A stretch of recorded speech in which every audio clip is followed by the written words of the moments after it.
Let me start with numbers because that's what everyone wants to know. If we rent this BGC condo long term, we're realistically looking at 30 to 35,000 pesos per month. If we turn it into Airbnb, based on similar listings, the monthly income could reach around 70,000 pesos. This is like double Yeah, almost. that's more than double. But here's the honest part. We've never run an Airbnb before, so if we also live in the UK, and this is not a passive income. So the real question is this a smart plan or a very expensive mistake? Hi everyone, my name is Jenny. So we are based in the UK and we are married. We bought one of the one bedroom pre-sale condo in BGC and the turnover is coming up soon. And now we are at the big decision point that how should we actually use this condo? Yes. So why this decision matters to us? This decision matters because it affects everything, our monthly cash flow, how much time and stress this creates for us, and whether this investment helps us long term or becomes a headache. So let's start with the safer option for the long-term rent. In this area, it's a similar one-bedroom units rent about 30 to 35,000 pesos per month, and that's stable and it's predictable and it's low stress as well. But Jenny, I've seen so many condos for rent. What do you think? Are we going It's to the be same, yeah, it's the competing same with with the someone else? Airbnb as well. There's loads, but that's how the market is. Yeah, well. So, what are the pros of long-term rent? With a long-term tenant, there's less, of course, management, fewer surprises because you know people who live there. It's also predictable income, so every month you'll get this agreed amount. From a distance, it's very appealing, especially since we live overseas. How about the cons of the long-term rent? The downsides of it is that the downside is the ceiling, that the income is capped and we Yeah. don't get the flexibility. We can't easily use the unit ourselves when we visit the Philippines. Exactly. So we have to sign up for tenant for at least 6 months or 1 year. It means that time we cannot actually use our condo anymore. Mm-hmm. And we can go back to my mom's house. Oh no, that's too far from Manila and from all the action. Now let's talk about Airbnb.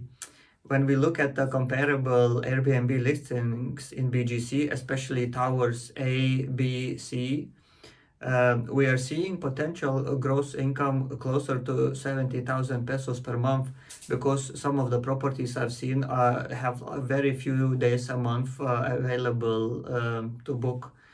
But not every month. It's not guaranteed, of course, income, but the upside is actually real. I think we can still do it, Jenny. Yeah, and the Airbnb is quite tempting for a few reasons. First, the location. The BGC attracts business travelers, the tourists, and the short stays as well. Second, the flexibility of it. We can block the dates for family use. And the third is the income potential is significantly higher than the long-term rent. Yeah, I think in a first look, it seems to be a better option for us. All right, but what is the big catch, Jenny? Let's see. What do you think?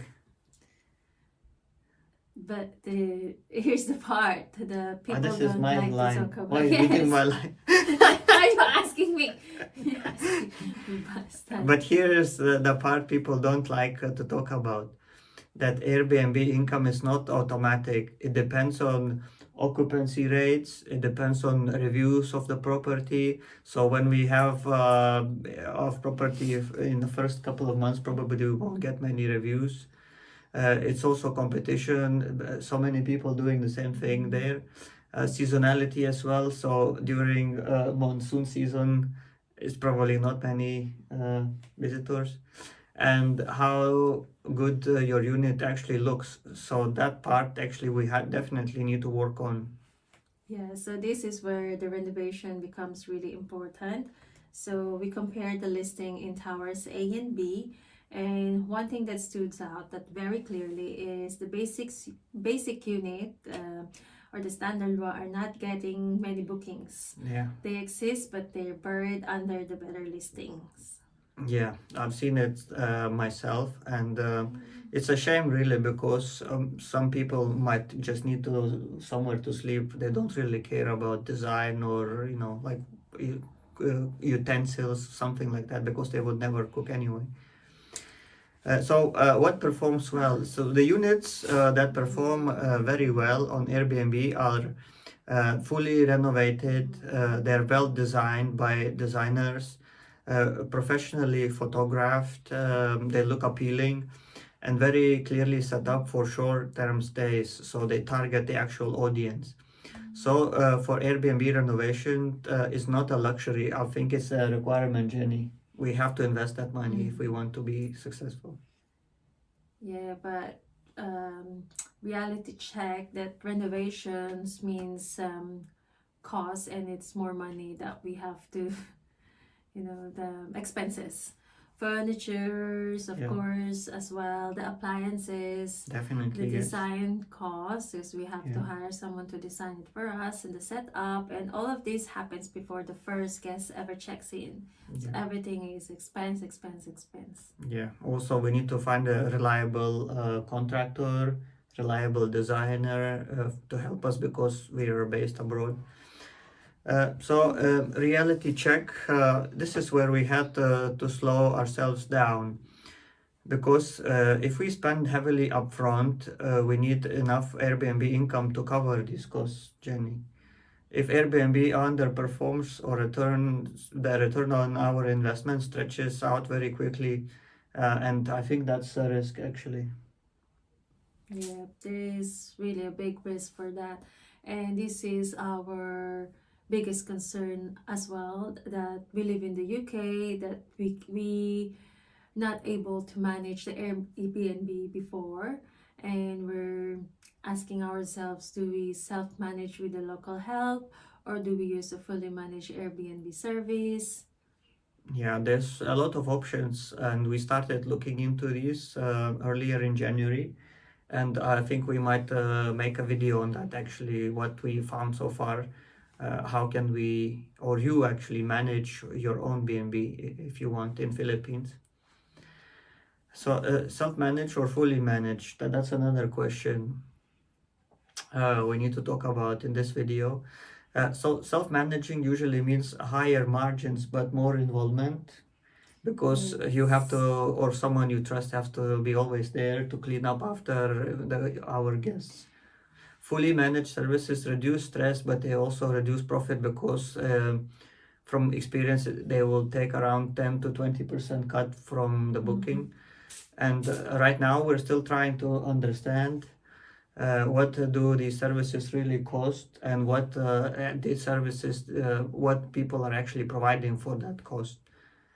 Um, yes. Yeah, so this is where we'd really love your advice. If you've just fully managed an Airbnb service in the BGC, and how much do they typically charge?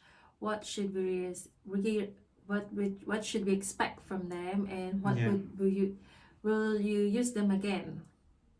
exactly. Because sometimes we might need also some repairs to be done, because of wear and tear.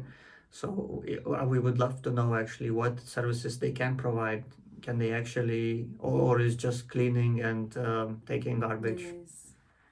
So even with all these risks, Airbnb is still much on the table because the income upside exists definitely compared to the long-term rent. Um, the location supports short-term stays. We already verified that on Airbnb, and we can always switch to long-term rental later if it doesn't work for us. This isn't a permanent decision. However, I think we need to sign a contract if we hire someone to manage our condo. So that's another thing. Mhm. And for us, success isn't just a maximum profit, it's covering the costs, reducing the stress, and keeping the flexibility, also protecting the long term value of the property. Yeah, hopefully long term the property's value will increase, Jenny. What do you think? I hope so. I hope so. I think now it's around 13 to 14 million. But I've seen some second-hand properties. They are sold for around 9 million. So I think we're still fine. So this is a good idea or bad idea? What do you think, Jenny? I'm not sure yet as well. Yeah, honestly, it's still undecided. The numbers make sense, the risks are real, and execution will decide everything for us. So, we are sharing this journey openly because we know that many people are in the same situation. So, foreigners, OFWs, families planning for the long term. So, actually, I have lots of friends as well that they said they're buying condos, but most of them, in the end, they have to sell it because they said it's hard to manage, and then most of the time they're not there as well, and sometimes lack of customer as well. Yeah, I think you need to really have a plan for your condo, not just buy it and then see what happens. That's my experience, at least, Jenny. So in the next video, we'll talk about renovation options, what we have found so far in BGC. So I can tell you a hint that I looked into 4 different designers already. So we'll cover that in the next video. We'll cover the costs, we will cover requirements and the actual process. This is where Airbnb plan becomes real, and also we have some information which might be useful for you as well. What's that? So thank you for watching, and thank you for everyone who's already sharing advice in the comment section. Yes, thank you very much for watching our videos and following our journey of buying condo in Manila. Please plan and subscribe. Plan and subscribe. If you want to follow our journey, honestly, from planning to reality, consider subscribing, and we'll see you in the next video. Goodbye. Bye.